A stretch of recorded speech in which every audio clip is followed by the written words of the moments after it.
শত শত বছর আগের প্রাচীন পাথর, যে পাথর ঘিরে রয়েছে রহস্যের জাল।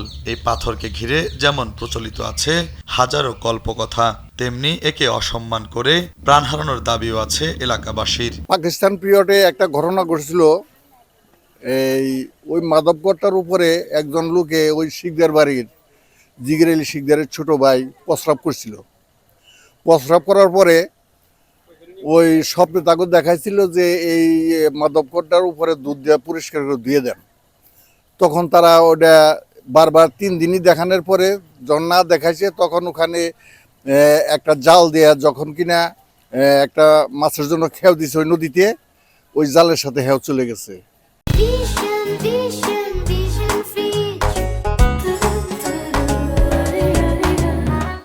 সে তার মৃত্যু 80 থেকে তার লাশটা উদ্ধার করা হয়। দেখা গেল যে কালীর চেহারার মতো চেহারা হয়ে আছে। তখন থেকে আমরা হিন্দু মুসলমান সম্প্রদায়ের লোকেরা ওটারে কোনো সময় কোনো রকম হেয় প্রতিপূর্ণভাবে দেখি না। এটা হিন্দু সম্প্রদায়ের একমাত্র তাদের পূজা আর্চনার জায়গা। বিভিন্ন জায়গা থেকে বহু লোকজন আইসা ওই মাধবকে তারা পূজা দিতেছে। একাধিকবার পাথরটি চুরি হয়ে গেলেও অলৌকিক শক্তির জোরে নিজ থেকেই বারবার পাথরটি একই স্থানে ফিরে আসে বলে দাবি করেন স্থানীয়রা।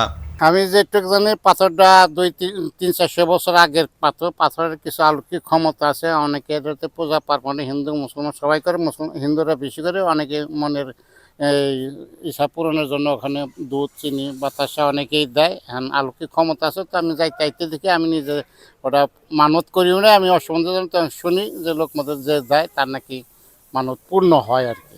মাধব চালার থেকে এই মাধবটা অন্য একজনের চুরি করে নিতে চাইছিল। তখনই না এই এলাকার হিন্দু সম্প্রদায়ের লোকেরা এখানে যেখানে মাধবগড়টা অবস্থান আছে ওখানে তারা রাইখে তারা তাদের ধর্মের কর্মকার্য পরিচালনা করতেছে। এটা দীর্ঘদিন আগের। এটা হয়তো ব্রিটিশ পিরিয়ডের সময়। আমরা জন্ম নিয়ে আমার বয়স 71 বছর। আমি জন্মের পর থেকে ওটা দেখতেছি। লম্বাকার পিলারের মতো দেখতে পাথরটি যতটুকু দেখা যাচ্ছে, মাটির নিচেও একই পরিমাণ প্রথিত আছে। এর গায়ে কিছু প্রাচীন শিলালিপি দেখা গেলেও সেগুলোতে ঠিক কি লেখা আছে উদ্ধার করা যায়নি এখনো। পাথর আমরা জন্মের পরে থেকেই, আমাকে বুদ্ধি হওয়ার পরে থেকে দেখতেছি অমনি দাঁড়িয়ে। পরে একবার করছে কি, ওই ইয়েরা কেরালা নিতে চাইছিল, নিয়ে ওই কাইট করে ফালাই দিতে পারে নাই। পরে আমরা 3-4 জনে ধরে ওরা সোজা করে আবার খাড়া করে দিছি, খাড়া করে আবার গাইরে দিছি। ওই যতটুকু পরে যতটুকু পাথর নিচে ততটুকুই পাথর। পাথর যেমনই হোক, এর অলৌকিক ক্ষমতা সম্পর্কে বিশ্বাস আছে স্থানীয় হিন্দু মুসলমান সবারই। কতটি কুচক্র লোক এটা নদীতে ফালিয়ে দিছিল। এটার মধ্যে একটা স্বর্ণের পাঠা আছে, পাঠাটা রাইকে নিয়ে ফালিয়ে দিছিল। পর স্বপ্নে দেখাইছিল যে আমার যে ফালিয়ে দিলি তোকে সর্বাংশ নির্বংশ করে হলাম। পরে আবার জেলে দেয় না, এখানে গাড়ছে। গাড়ার পরে হন মুসলমানেও কত মুসলমানও নিয়ে দুধ ডালে উপরে মানসি টানসি করে। হিন্দুরা তো পূজা করে, মানসি করে, মিষ্টি আনে। আমরা মিষ্টি খাইছি ওন থেকে। পাথর সম্বন্ধে মুরব্বীরা রাখছে, এই পূজা টুজা করি, মানুষের যা করি তাতে ফলে। আমরা খালি করলে না, অনেকে দেখি আইনা মাধবের মাথায় দুধ ডাইলা দেয়। ছোট থেকে একে দেখে দেখেই বড় হন এলাকার প্রাপ্তবয়স্ক থেকে মুরব্বী পর্যন্ত সবাই। তবে ঠিক কবে থেকে এই পাথরটি এখানে আছে তার হদিস জানেন না কেউই।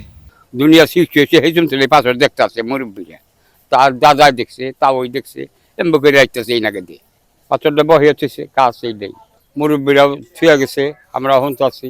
মাধব চালা আসল মুরব্বীরা কইছে ওন থেকে আইনা তেমন রাজারা বলে হাতি দিয়ে নদীতে ফেলে দিয়েছিল, ওন থেকে আবার টানে একলাই বছর।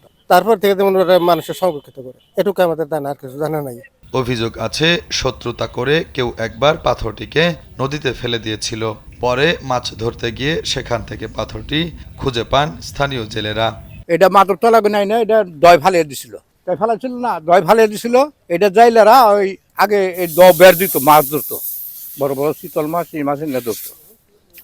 ওই সময় ওইটা ওরা উঠিয়ে টানে এখানে গাছ হয় না।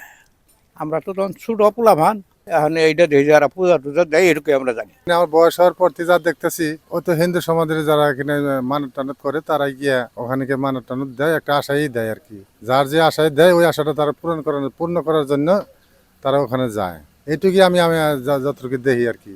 গাজীপুর জেলার কালিয়াকরে সমাদৃত থাকা এই পাথরকে ঘিরে শ্রী শ্রী মাধবের নামে নিয়মিত পূজা অর্চনা হয়। অনেকে মনের আশা পূরণের জন্য এখানে এসে মানত করেন। ক্ষমতা মানুষটা করে, তাও ক্ষমতা তাকে হাসিল হয়। বর্তমানে সনাতন ধর্মের এক ব্যক্তি পাথরটির দেখাশোনা করেন। তুরাগ নদীর তীরে ছোট্ট একটি ঘরে পাথরটি সংরক্ষিত আছে। শুভ খান, কালবেলা।